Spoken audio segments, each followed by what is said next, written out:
What's up, everybody? Welcome back. Happy Skews Day to you. It is Tuesday, August 5th, 2025.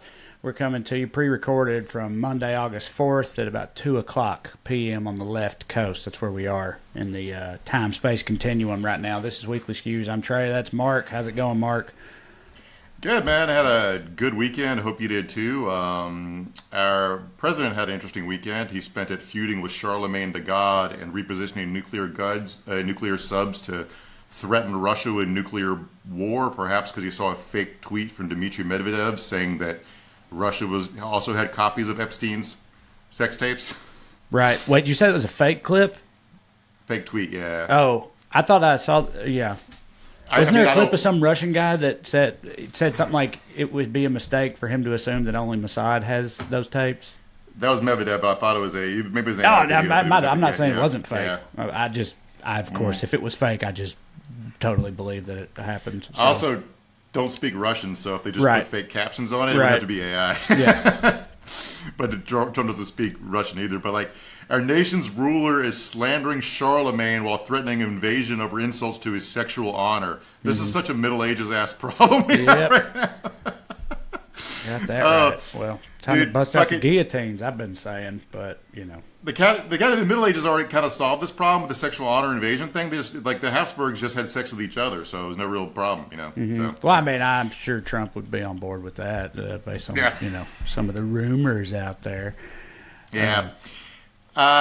Before we get to the show, I want to check on random little cities occasionally, and let's talk about Nashville for a second. In your home state of Tennessee, there's a fraud trial going on where a guy named Mark Jankbach. Sorry, I don't know how to say it. Just call him Mark.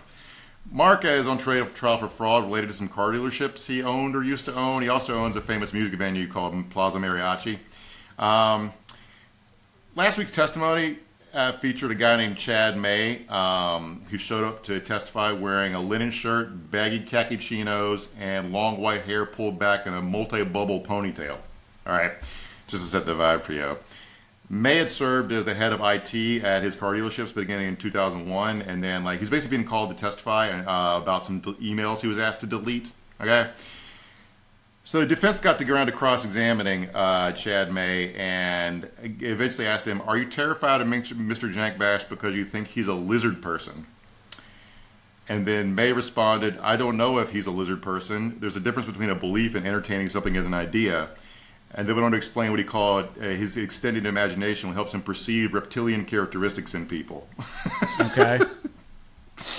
Now, we've all heard the lizard person conspiracy theory, right? It's about something called the Babylonian Brotherhood, popularized by conspiracy theorists by the name of David Icke, who's very famous. The idea is basically that shape-shifting, blood-sucking lizard people rule the world through a cabal that, the usual suspects, Obama, Hillary Clinton, British royalty, celebrities, sometimes Donald Trump. Right. She said sometimes Donald Trump. I used to, back in the early days of Well-Read and stuff, I would use lizard people just as like a catch-all for, the rich and powerful oligarchs and overlords and plutocrats and that type of thing. And my fan base being what it is, I was told along the way that we should stop doing that because the lizard people thing, like most conspiracy theories, was at its root about the Jews, was like an anti-Semitic thing. So if you're calling rich people lizards, it sounds like you hate Jews or something. And I was like, well, I didn't even know that. Now I know that if I say that, it might, but fucking, this is your fault. But anyway. Yeah, always, because you can't, you dabble into stuff that eventually could bug up against anti-Semitism. Right. So at this point in the trial, the prosecutor was like, wait a minute. He tried to object. The judge overruled him. I just as a longtime fan of Law and Order, I just like this whole lizard person thing, and the judge being like, "I'll allow it." Yeah. I don't blame him. It's if that's what I was like, let's see where this is going type thing. Yeah. I would want to know. I think if I was the judge. Me too. Courts are boring as fuck. But the real procedural thing was, and this is you might as well watch Law and Order also get around to this. The prosecution had quote unquote opened the door by asking Mr. May how he felt about. Mr. Jankbash. So But lizard person's in balance with his feelings. You asked how he felt. I'm asking how he felt with the guy's a lizard being.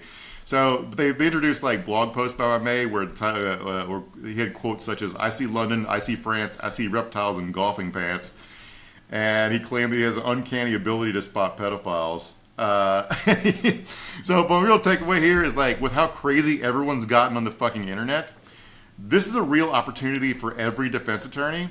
Because if you ask somebody if they believe in like lizard people or the Earth is flat or whether the defendant was drinking adrenochrome, you about to have a 1 in 3 chance of getting a yes to one of those questions. Right, and then you just discredit everything they say.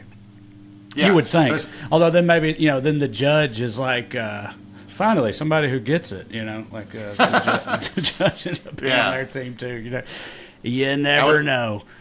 I would especially advise any enterprising defense attorney to try this gambit if the witness has a ponytail and a blog. So there you go. Mm-hmm. All right. Well, we'll go ahead and get into it. But first, of course, I got some announcements. As always, if you'd like to see me do stand-up live and in person, you should go to TreyCrowder.com and check out my upcoming tour dates. What is Indianapolis this weekend, and then Austin, Texas, St. Louis, Missouri, upstate New York, Connecticut, all through Ohio, and then in October, Virginia, as I was telling Mark, and then other places after that, the rest of 2025. So go to TreyCrowder.com and check it out. You can also, while you're there, check out a link to my most recent special, Trash Daddy. If you want to get to know producer Matt a little more and get some good news in your life, check out his audio exclusive called Good Skews. Audio exclusive means that it's only available on the podcast feed or audio version of this show. So you have to go to the audio version and subscribe to it if you want to hear producer Matt's Good Skews, which you should check out. And finally, if you enjoy this program and would like to show your support, you can do so by signing up on Patreon. Go to weeklyskews.com/more or just go to Patreon and search for my name. Either way works. $5 a month gets you access to 2 full-length bonus episodes. Do additional episodes of this show, but sometimes we do Q&As as well. So if you like this, you'll like that. Get some more Skews in your life. Support the show in the process. So as for the show tonight, Trump got some bad news last week and responded in the only way he knows how, just denying its existence and firing a person. 2 things that he's very good at. If you don't, it's a kind of my grandpa's old approach to medicine. If you never go to the doctor, you can't have nothing wrong with you. If you just keep acting like everything's fine, then you won't die of a massive heart attack before the age of 70, which is what happened to him. Anyway, we got all that coming up soon. But first, the Daily Dumbass. Matt, graphic, please.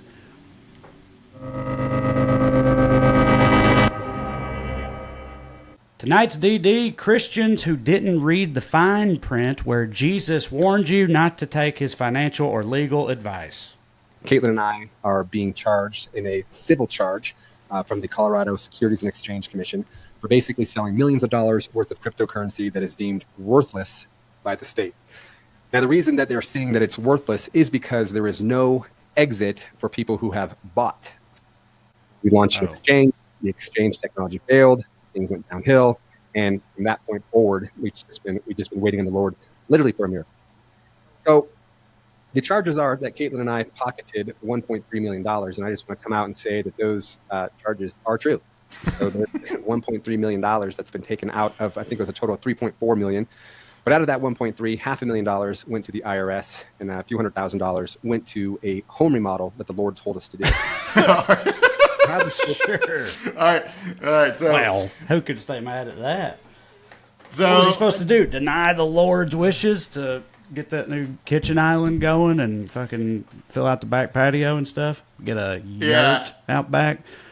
So I find this whole fusion of evangelism with big tech interesting. There's a lot of aspects of it. Which this guy's just got into fucking crypto and started his own crypto exchange, like a lot of them doing. He's just like a mid-tier local evangelist pastor. I don't even think he's that big of a church, but this guy's name is Eligio Regalado. Him and his wife Caitlin were indicted for 40 counts of theft, securities fraud, and racketeering last week.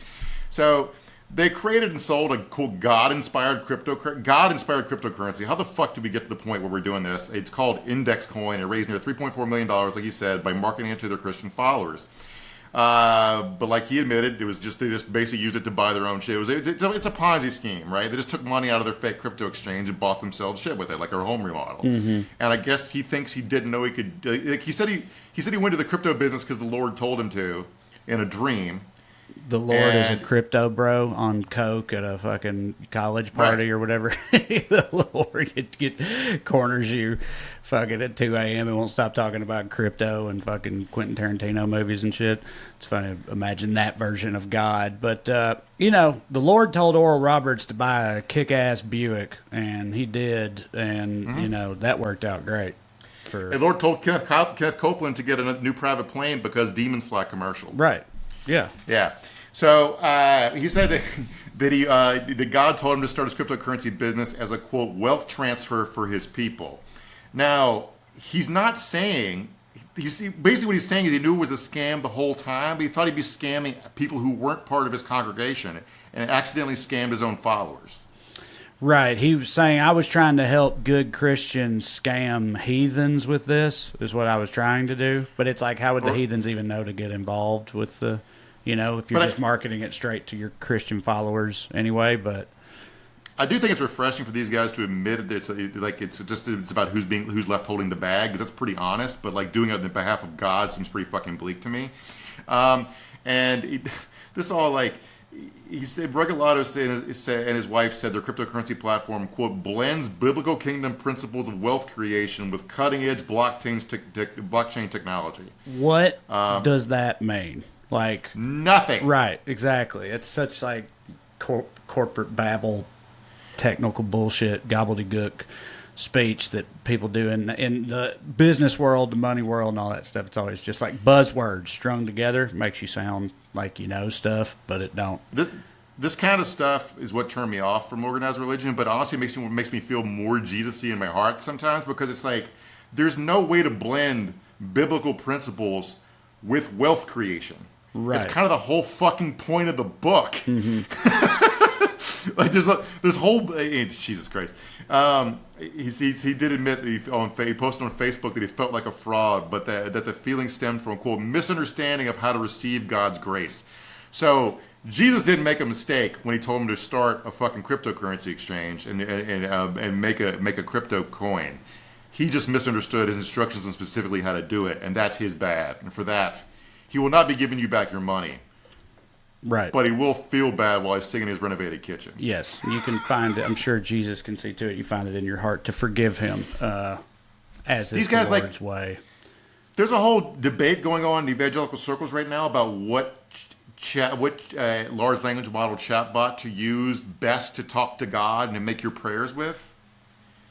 And I'm like, what the fuck are you guys? You're undoing the Protestant Reformation. Right. By turning ChatGPT into the Pope. Yeah, everything is so weird. But we got honorable mention for Daily Dumbass for you. I guess I'll keep it simple and just say that it's Gilbert Arenas. So what happened here was there's a video, the Daily Dumbass Trey read a few minutes ago that we had to edit around, was it was cops for not adding a right to number 2s into the Miranda warnings. But the video of Gilbert Arenas complaining about how the cops would not let him take a shit before they put him in the police car got deleted for some reason because the internet fucking hates us. So anyway, we're going to talk about sports gambling and Gilbert Arenas. All right.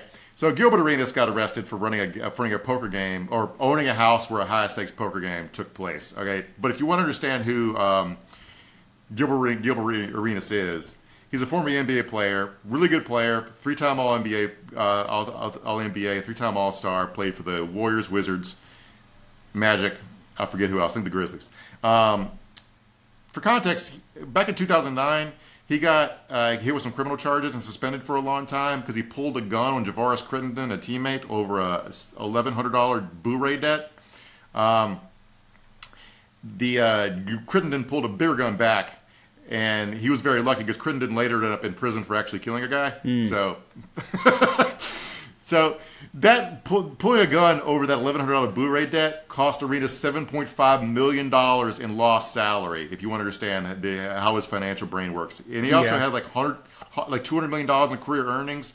Crittenden did not. So like there's no reason to not pay your gambling debts. He also once took a shit in another teammate's shoe.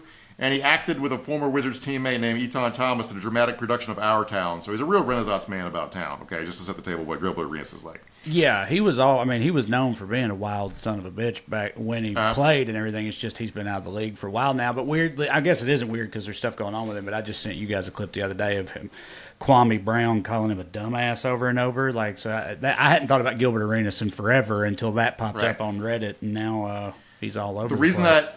The reason that clip popped back up is because he got arrested for being a huge dumbass. Right. So, yeah. As he is wont to do. So the FBI put out this arrest warrant affidavit, and they really got to flex on him because this is one of the stupidest crimes ever. I wonder why they worried about it, but that's another thing. His nickname, because he wore number 0, was Agent Zero, and so, or Hibachi is another name he had, but they called him Agent Zero all throughout the fucking arrest warrant affidavit. Also, I didn't know Arenas lives down the street from me, so that's cool. He a much nicer neighborhood, I'm assuming. So they charged him with 1 count of operating an illegal gambling business, conspiracy to operate an illegal gambling business, and 1 count of making false statements to federal investigators. He owned the mansion, and feds say he rented it out to a guy who stays at the house for poker and collected rent money for him. And a different co-conspirator is accused of hiring young women who served drinks, provided massages, and offered companionship to the poker players in exchange for a tax on their tips. So they were pimping. Okay. So I was going to say this is like a Molly's Game type situation, but also with tricking and hookers and stuff like that. Because at first I thought you said he got arrested for having like a poker game in his mansion, and I was like, I've been to a Hollywood mansion and played poker before. I didn't know that was but it was just a bunch of like, boring people. Yeah, I mean, where you're really getting into trouble is the house is taking a cut. That's what makes it more illegal. Right. Because then it's like a casino or something, right? Like you're operating an illegal casino or something like that. Yeah. But like, talk about the extent of the lack of like trying to get away with it. We're talking about here. The poker club, which Arenas did not own or run, he wanted to look like he did. He had a custom made poker table that had Arenas Poker Club emblazoned across it, which is like you selling drugs with like Trey Crowder branded Fent on the baggie. Mm-hmm. You don't want to be doing this. I feel like we should start a side podcast. It's like this is not what you want to do if you want to get away with these crimes type shit. Right. Adding to the intrigue here, because I can't like at a time when everyone's gambling on their phones, I don't understand why the federal government gives a shit about some rich guys playing poker. Yeah. I mean, no, I'm with you. I know he's a complete dumbass in so many ways, and also, again, you add in the pimping part of it, whatever, and that definitely complicates it further. But in general, yeah, that's what I thought too. It's like, it's a fucking poker game. Like, who really gives a shit? But if they're up to, other nefariousness, then I suppose that's different. Right. But charge them with the actual shit. Charge them with sex trafficking if they're really running a hooking ring, right? But but adding to the mystery here, another one of the guys charged, the FBI described him as a member of an Israeli transnational organized crime ring. A guy by the name of Yevgeny Gershman, an Israeli citizen who's also charged with a woman, an American citizen by the name of Valentina Kojakari, with 3 additional counts related to a conspiracy to commit marriage fraud. Like, Yevgeny was trying to marry her for a fake green card and pay her for it. But, like, how high level of a transnational organized criminal can he be if he can't get into America without paying this woman to marry him? The whole thing fucking, like, the feds are up to something here, and it's nothing to what they're saying they're up to. But, like, whatever. Time out. Matt, do you have the video? Arrested, and you got to use the restroom, man. I'm just trying to tell you, they don't treat you right. Nah, but everybody was in there nice. Like, what was crazy is the who arrested me, I played in basketball. All right, so he went you got it. So it's a different clip, but you guys get the Arenas' vibe. Yeah. So where we're at in America with gambling, man, I keep waiting for this huge backlash to happen, like, because people are getting fucking ripped off constantly. Athletes are getting caught cheating all the time. And, like, the gambling companies aren't even making money. And everything about it seems really predatory. And through that lens, I want to talk about, I know this is something we disagree about because you love, legal gambling, and I think it's a fucking societal scourge. plague. Yeah.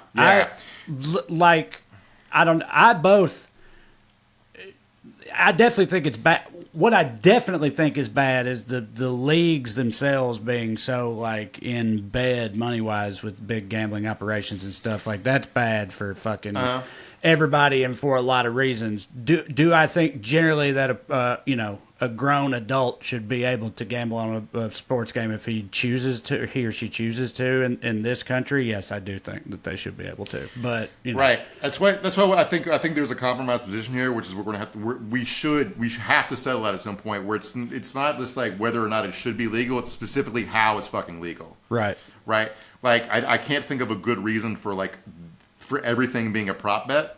Right. If you guys don't gamble, prop bets like when you bet on a specific outcome of like oftentimes a very small thing, like the coin flip at a football game, or whether or not a role player will have over under 2.5 rebounds or some shit in an NBA game.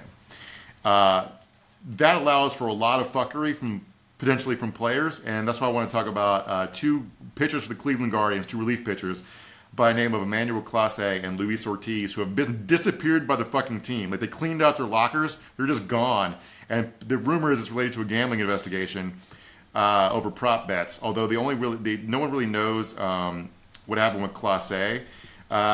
With Ortiz, they're talking about two specific pitches that happens in games in June, where there's a lot of irregular betting activity related to whether or not the first pitch of his second inning would be a ball or a strike. Okay, I want to watch what happened. I want to show you what happened on June 15th when an inordinate amount of betting action was happening on whether or not his first pitch would be a ball or strike. And yes, the voice you're going to hear in this video clip is renowned character actor J.K. Simmons, who is sitting in the booth. Our son, because I didn't do it. Pedro Paez leads off and takes one that just a bit outside. He threw that ball so far in the dirt, Victor Wembanyama, if he crossed over sports, couldn't fucking reach it. And so, pitches get away from somebody, but somebody had something irregular was happening with the action on betting that would be a ball, and it was definitely a ball. Okay, right. Yes, because it's like it's much more easy to get away with, you would think, than like throwing a game or throwing a match or something like that. Like you could probably talk yourself into a lot easier as an athlete, because it's like, well, I'm not throwing a game, which still I'm not screwing my teammates over. I'm not doing all that. I'm throwing one ball on one at bat and making this amount of money to do it. Why wouldn't I do that? It'd be stupid not to do it. Right. And it's the first pitch of the inning, so no one's on base. Like there's no there's a lot of reasons you can rationalize and justify it, but it's super against the rules and illegal. Of course. And it's really like this is really like a pigs get fat, hogs get slaughtered type situation, which is sort of how I think we should think about the whole gambling phenomenon, because these guys should have been able to get away with this. And for a minute, I thought the reason they weren't is they were doing it too often. They were throwing off their averages for their ball strike ratio, and professional bettors notice that kind of thing because the computer models they build notice any aberration for betting purposes, and they build it in their models to get a slight edge because they're betting thousands and thousands of bets, small bets, right? So but I guess instead what they figured they couldn't do it often to get away with it. So somebody put millions of dollars on this one stupid prop bet about whether Luis Ortiz would throw a first pitch ball, and the feds are going to notice that. Mm-hmm. The betting apps are going to notice that. And so Ohio Governor Mike DeWine is a Republican, has been the first politician I've seen call for any sort of regulatory pushback against this kind of stuff. He's called for the Ohio Casino Control Commission to remove these kinds of prop bets specifically from the state's sport books, which I think is a nice compromise for everyone involved to make everything a little saner and less corrupt. Because the people that got left holding the bag for this, Clase sold stakes in his future earnings to 282 random investors through some fintech bullshit. So if his career is over, 282 people lost a combined $300,000 they had paid him for his future earnings. So he also scammed these people because he was gambling. And I'm just saying, maybe you should be able to buy stakes in professional athletes. Maybe you shouldn't. But yeah. I'd never even heard of that until just now. I don't think. Is that like a more moneyed person's version of sports gambling? Is like buying a slice of an athlete's career or something? I had no idea you could do that. That's crazy. It's happened, but I've heard about it happening under the table with people boosters giving college kids money in exchange for chunks of their future earnings in college back when paying college athletes is illegal. But I'd heard of versions of this, but I never heard of it being this organized. Someone has built a specific financial product derivative swaps you can buy on fucking athletes with their tendons and shit. Right. So yeah. By the way, I googled Guardians gambling to do more research for this story, and one of the first results was a headline up in the New York Post today. BetMGM bonus code PostBet for $1,500 in bonus bets for Mets versus Guardians on Monday. So yeah, everything's going normally. As far as a fun sports gambling thing, I wanted to talk about this happening in WNBA for a second. This is a phenomenon that's happened a couple times. Play this video, Matt. Activity, yeah, and no one's picked the object up yet. You guys go, oh my god.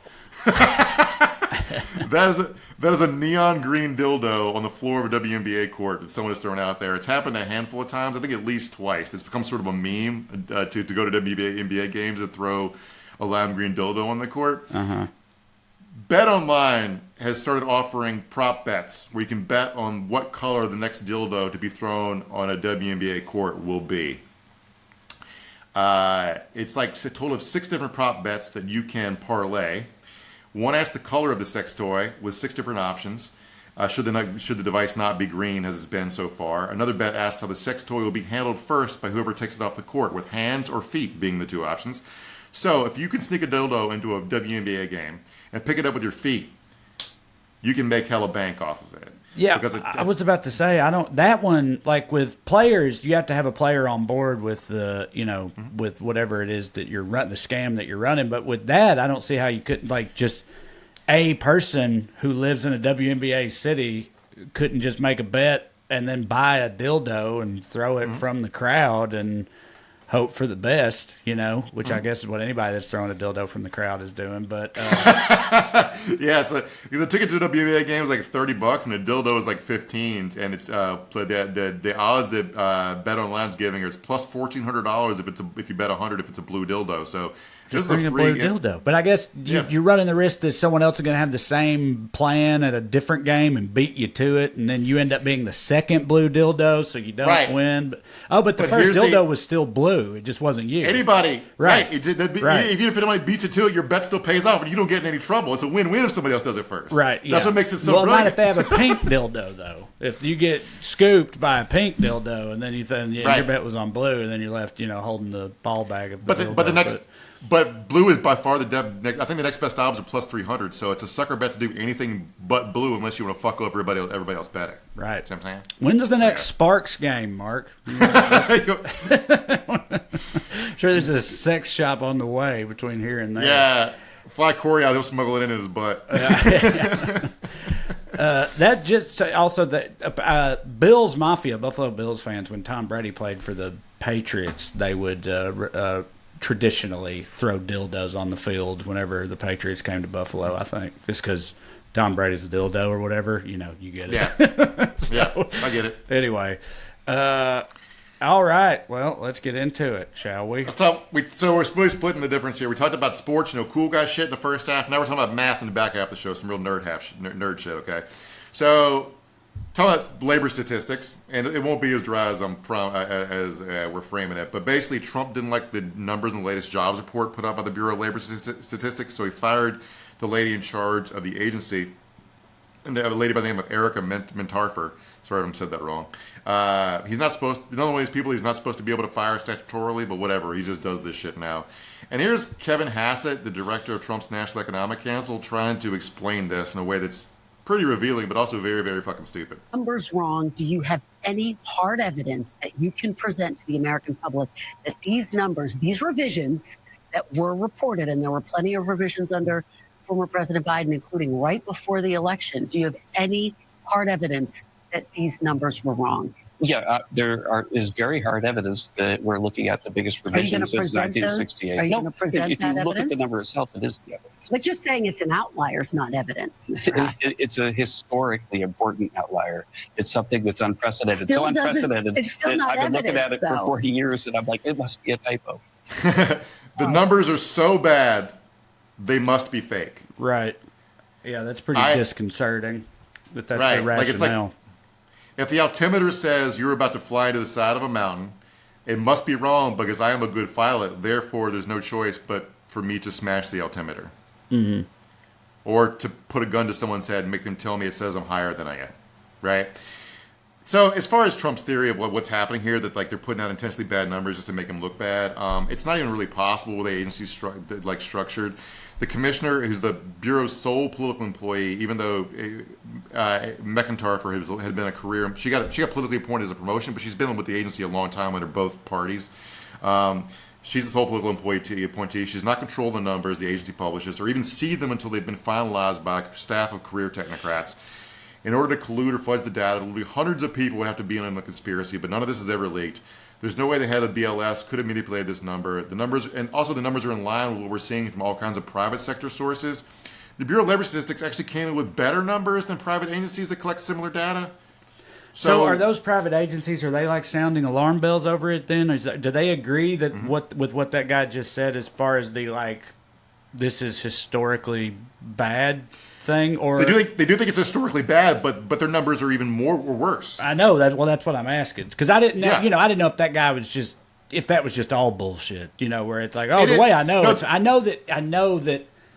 I know that he's bullshitting. I'm just saying I didn't know if these other corroborating sources like agreed like this isn't just alarming. This is like historically bad. Well, stuff. And let me say, one of the research agencies I'm talking about is called ADP, and their numbers are like, their job numbers came in like 2/3 of what the BLS's was. So like if McIntyre had to be fired, then ADP would have to be executed for how bad the numbers are. Okay, and as far as whether or not this is going to solve the problem, the number 2 guy who gets the automatic promotion is also a career technocrat, and he has the job for the time being. So they have to do this again next month when the job numbers are worse, in order to fire their way down. And guys go to They got to do another political appointee who's going to do this shit, because these people are career economists and researchers. They're not going to throw away their reputation for Donald Trump. It's like they have to work later. It's like their entire life. I think 100%. Economics is largely voodoo sometimes, but like they can't count stuff. They're clearly going to try to get this second guy to like play ball, right? And we're saying he won't do that because this has been his life and career. So then they have to find someone who's not. I don't know why they even promoted that guy to begin with, given who's in charge of the FBI and fucking all these other, the fucking real world guy and stuff. Like, why didn't they just find some dipshit that's not at all qualified and appoint him to this position so he'd just give them whatever numbers they want to be given and fucking pretend everything's fine? They'll get around to trying to do it, but the Senate's not in session. They got to confirm it or whatever. Right. Right. So this is the acting person. Yeah. Yeah. Okay. So specifically why Trump's mad, the number of new hires for July were extremely anemic. Talking about 73,000 jobs nationwide, but also the BLS revised down numbers for May and June. Here's a chart of what we're talking about. See that white area? Yeah. That's revised down May and June. They revised down like 85% of the job numbers. I mean that's pretty stark. Yes. So you can believe it's a conspiracy if you want, but you got to understand how this process works. Which nobody, I get that very few people are interested in trying to understand how this process works, except for like us and the people who listen to this show. But what they do is surveys. They basically wait for a bunch of different companies, employers, and state agencies to call up and say how many people they hired or how many people quit. And you're like, well, there's got to be a better way to do this. And you're like, well, tell me what it is. Right.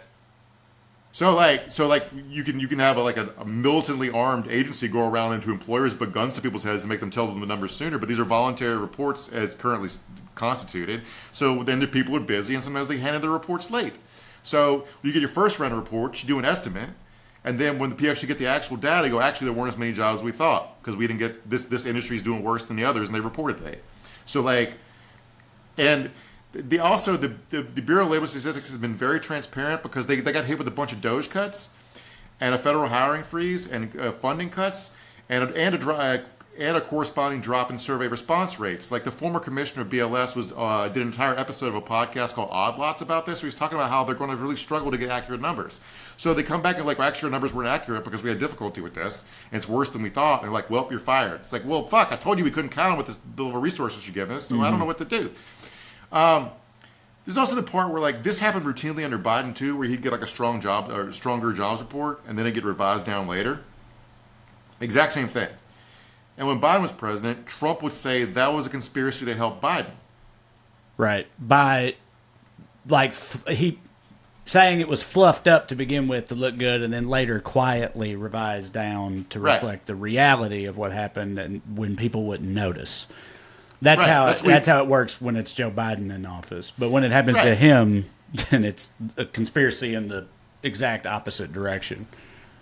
Yeah, and this is just like part and parcel of like, you know, firing all the medical experts, the vaccine boards, the climate change experts. Some lady in Louisiana, like some scientists, like environmental scientists, just got fired from a college for like sampling water and noticing that there was pollution in the water. She's not even charged. She's not the person in charge of like penalizing a company for poisoning the water or even calling for anything. She just got fired for noticing that there was poison in the water. Mm-hmm. We're just making noticing illegal, Trey. Right.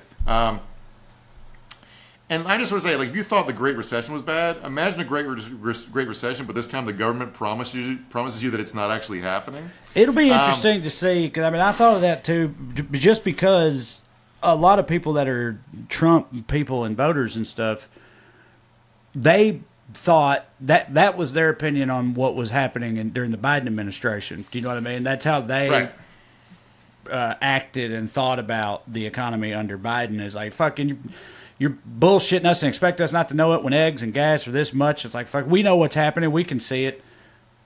And if that does happen now in the coming months, under teetering on the precipice of a recession, whatever it happens under Trump, I just wonder how they will react to that, because I'm betting it'll be different. I'm betting they'll just swallow what the government is telling them this time. Obviously not everyone, but a lot of people. For sure, but like there's like what these statistics are used for, and this is like an intra-elite fight. We don't really, the rest of us, like the 98% of us, don't really have a stake in this. We just get fucked by it. Right. But what these numbers are used for are trillions of dollars of capital allocation. And without those numbers, the business dickheads who in other times we'd all like to, you know, redacted. Those guys are going to be fucking fuming mad because they're not going to have any idea what's happening in the markets, which is why there are other indicators here. These businesses are going to know when their clients go under. Right. They're going to know that they're not selling as much stuff because more people are unemployed. ADP is going to notice when they do their own job surveys. Like in our society, as yet, you cannot suppress shit to the level that you need to do to run an authoritarian society. You just can't do it. They don't have the infrastructure for it.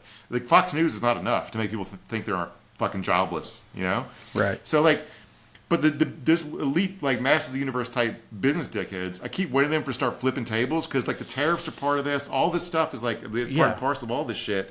And like, one guy finally flipped a table. The director of the American Enterprise Institute took to social media over the weekend and posted, let me read here. Trump fired his guy named Scott Winship from the American Enterprise Institute. President Trump firing the BLS commissioner is appalling and honestly would be an impeachable offense in a better world. He's correct, but like this is the thing. Not like being a sex criminal or like the Salvadoran sodomy prison. This, like, whatever it takes you to get here, man. But I guess welcome. But like Larry Summers, you know, the Clinton's former cabinet secretary, director of Harvard, the world famous economist. He took a break from stammering about why it was totally cool for him to have his own seat on Epstein's plane to go on ABC and said this is worse than anything Nixon ever did. No, it's not. Yeah, I don't know about that.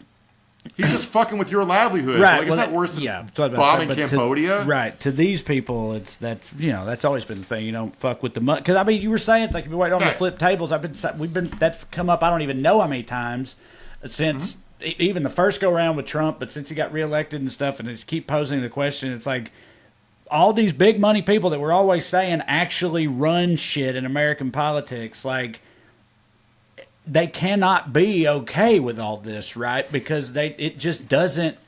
They're getting real fat off the status quo and things working the way they had for the past, you know, however many years, at least post Reagan. They were fucking, and I still think they were still squeezing people too much and bleeding people too dry, and it was fucking heading in a direction where it would, you know, they would bite off more than they can chew. But still, it was pretty profitable for all them. You would just think that they would be not on board with him just wantonly tearing it all to fucking asunder. I like how you say wantonly like it's a Chinese food. Wantonly. Yes. Wantonly. So, this American Enterprise Institute guy, like the AEI is like the kind of think tank that like usually spends its time writing reports about how it might be more economically advantageous to burn your grandmother for heat in the winter instead of natural gas.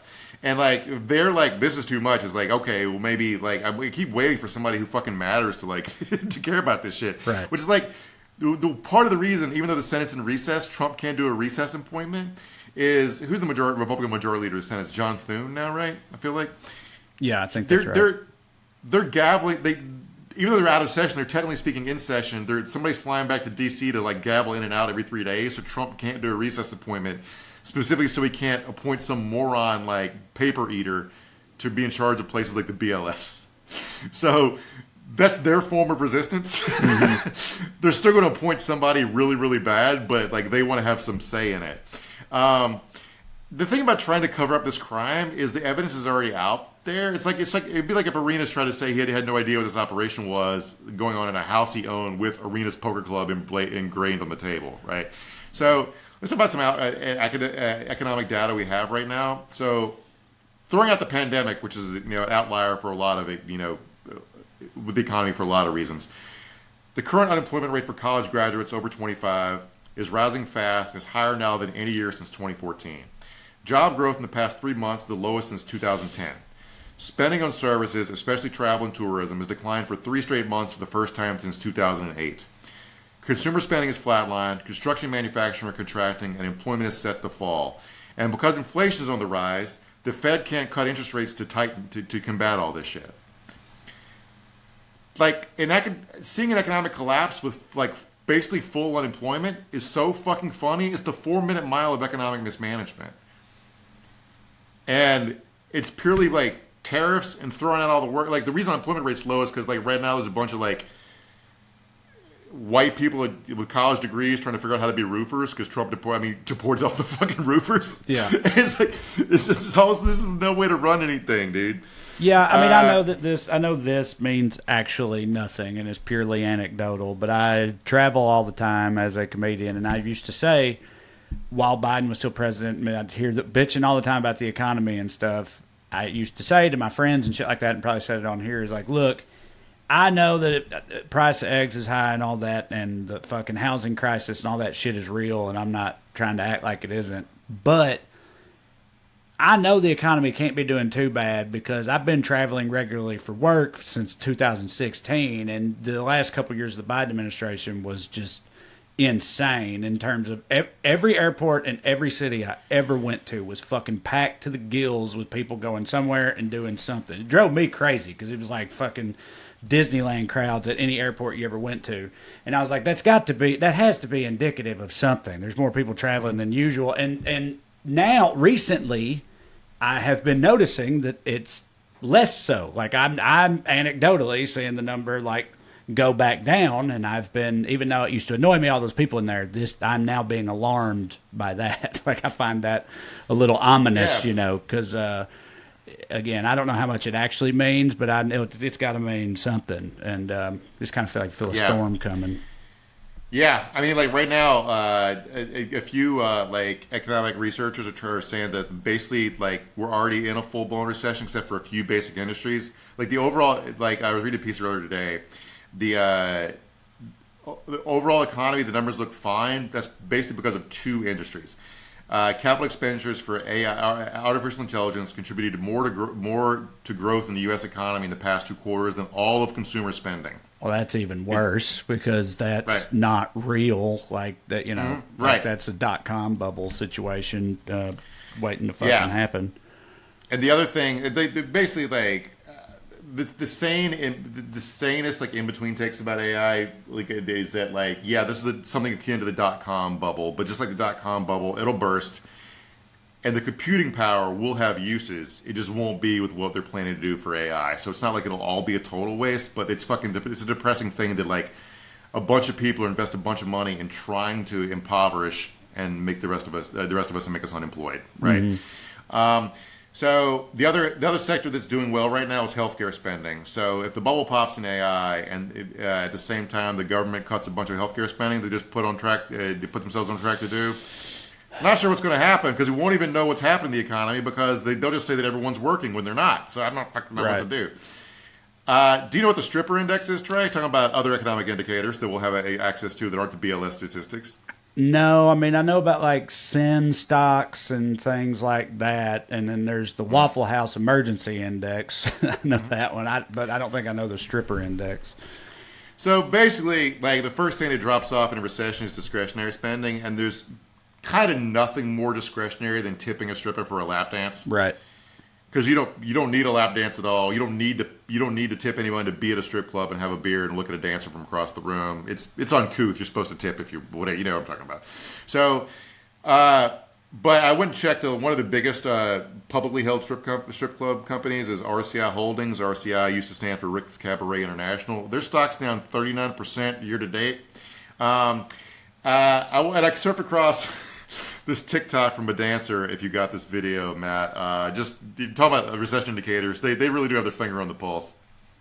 Ever going to notice a recession? I feel like as a dollar tripper, one of the first places that you are ever going to notice a recession happening is in a spicy club. One of the most telltale signs that we are in a recession is, as a dancer, I used to constantly get asked by customers where they can hit the slopes in the club, if you know what I'm saying. I haven't been asked that question in months, nor am I seeing customers do it as much. Which just goes to people don't have Coke money anymore. It's sound the alarms, dude. Bad news. That's like no one's buying a Coke from the guy in the club anymore. Well, man. This is a hard time. I mean, if you think about like the '80s fucking Wall Street, Reaganite yuppie era and stuff. That's also when Coke was through the roof, right? So I mean, makes sense to me. As Coke goes, so goes the American dollar. I don't know. So, good news for other kinds of sex workers. A bunch of OnlyFans women, performers are saying that the stripper index does not apply to Bitcoin on OnlyFans. So, good news for your mom, Trey. So, I'm not really sure what the plan is here. Like, you got to hope that a bunch of people would just by trying to lie your way through this problem. What you're trying to do basically is to hope that people with $200,000 in college debt don't notice they're working very poorly as like construction workers, while hamburgers $11 a pound because Trump's trying to use tariffs to spring Jair Bolsonaro from the Huscow in Brazil. Which is, I don't know if you're following that story or not, but it's fucking nuts. We're tariffing a country we have a trade surplus with because they're trying to hold a former president accountable for trying to overthrow the government. Yeah. Another aspect of this is like the head of the Bureau of Labor Statistics is also responsible for calculating the Consumer Price Index, which is used to set the annual increases for Social Security. So if they put out a fake report saying that inflation is not actually going up, your grandma's purchasing power for a Social Security check is going to be way down. What I'm saying is the Golden Girls and Golden Bachelor January 6th is back on the table, baby.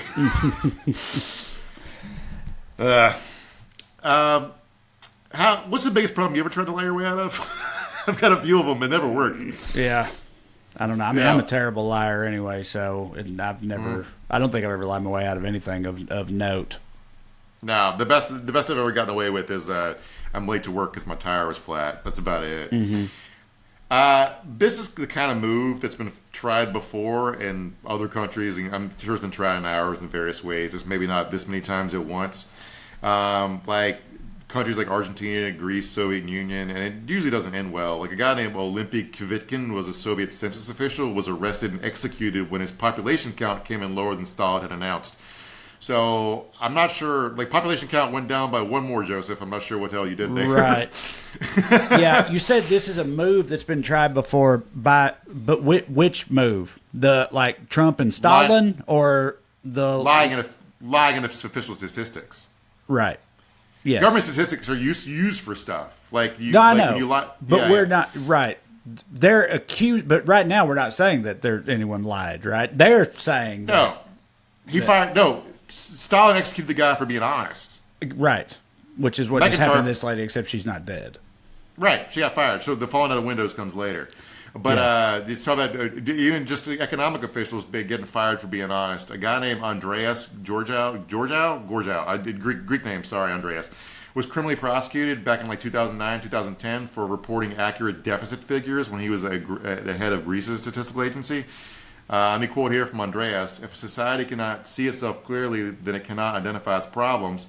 If it cannot identify its problems, it cannot find the right solutions. It cannot find the right persons to solve these problems.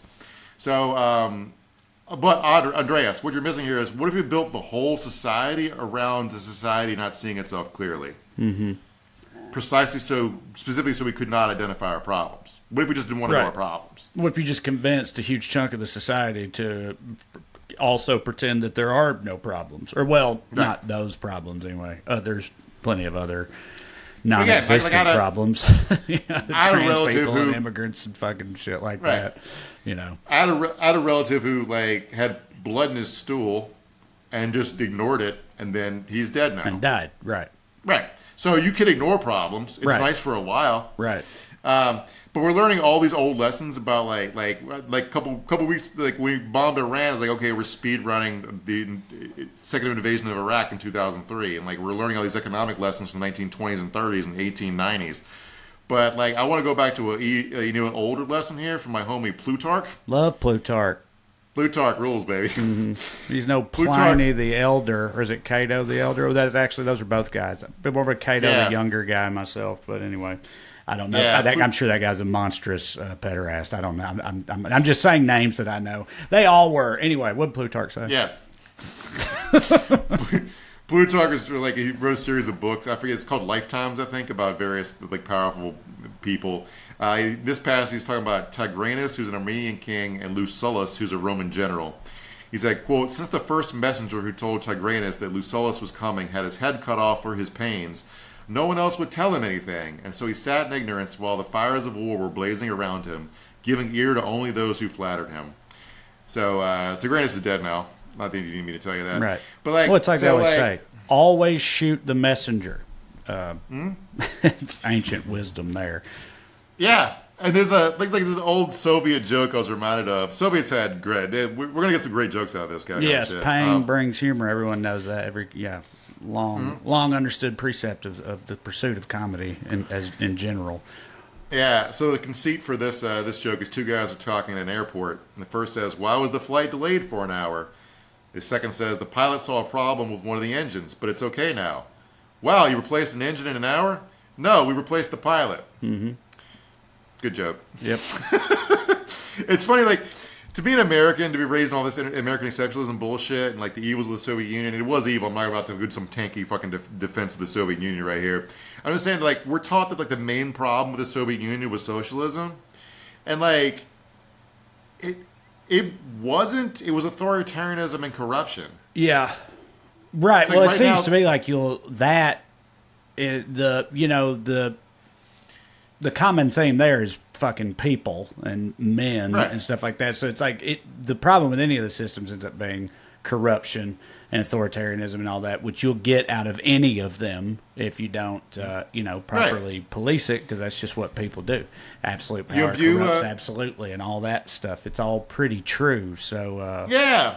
And to quote, I forget which founding father was it. Like we know that no men are angels, who set the devils to watch themselves. So, but anyway, we decided to undo all that to give one man the authority over everything, including how many people. Like what the report says, how many people have jobs. So, it's just what we're doing for a little while at least. Don't like it. Not a fan. Let me just ask you real quick, so I think we got a couple of minutes left. What you think, like briefly, about the thing in Texas, situation in Texas? Like the Texas Democrats fled the state because as a last-ditch effort to keep gerrymandering from happening, and now they're trying to. Ken Paxton wants to round up a posse. They love posses, bring them back, fire them. This has been kind of routine since I lived in Texas in the early 2000s. Like they happened, I think 2003. So traditionally, the census is done every 10 years, and you'll do redistricting after the census, right? Mm-hmm. So 2000, 2010, 2020, 2030. Republicans randomly started doing midterm redistricting in Texas in 2003 because they finally took the unified control of the state government after Democrats had a long time held it. So they decided to just re-gerrymander it. And that time, state legislators fled to Oklahoma, I think, and eventually they sent the Texas Rangers to arrest them and bring them back. So they had a quorum so they could pass a redistricting plan. This time, they fled to Illinois, where they're living on the dime of J.B. Pritzker, the governor of Illinois, who's a billionaire who can afford to put them up for in perpetuity. So this is pretty funny, and the Republicans are acting like they're going to, they have a way around this. Maybe they do. Maybe they can just they can unseat everyone. So yeah, that's what Abbott's been saying, right? That's what he's been threatening, is that he can just somehow, unseat the ones that are absent. But if you don't like this kind of pissing shit, Oregon Republicans do it all the time, where they'll deny a quorum. And my general stuff on this is I get that politics isn't beanbag, and I don't really care about people doing stuff like legislative chicanery stuff. I care about whether they're doing it for good or for evil. Mm-hmm.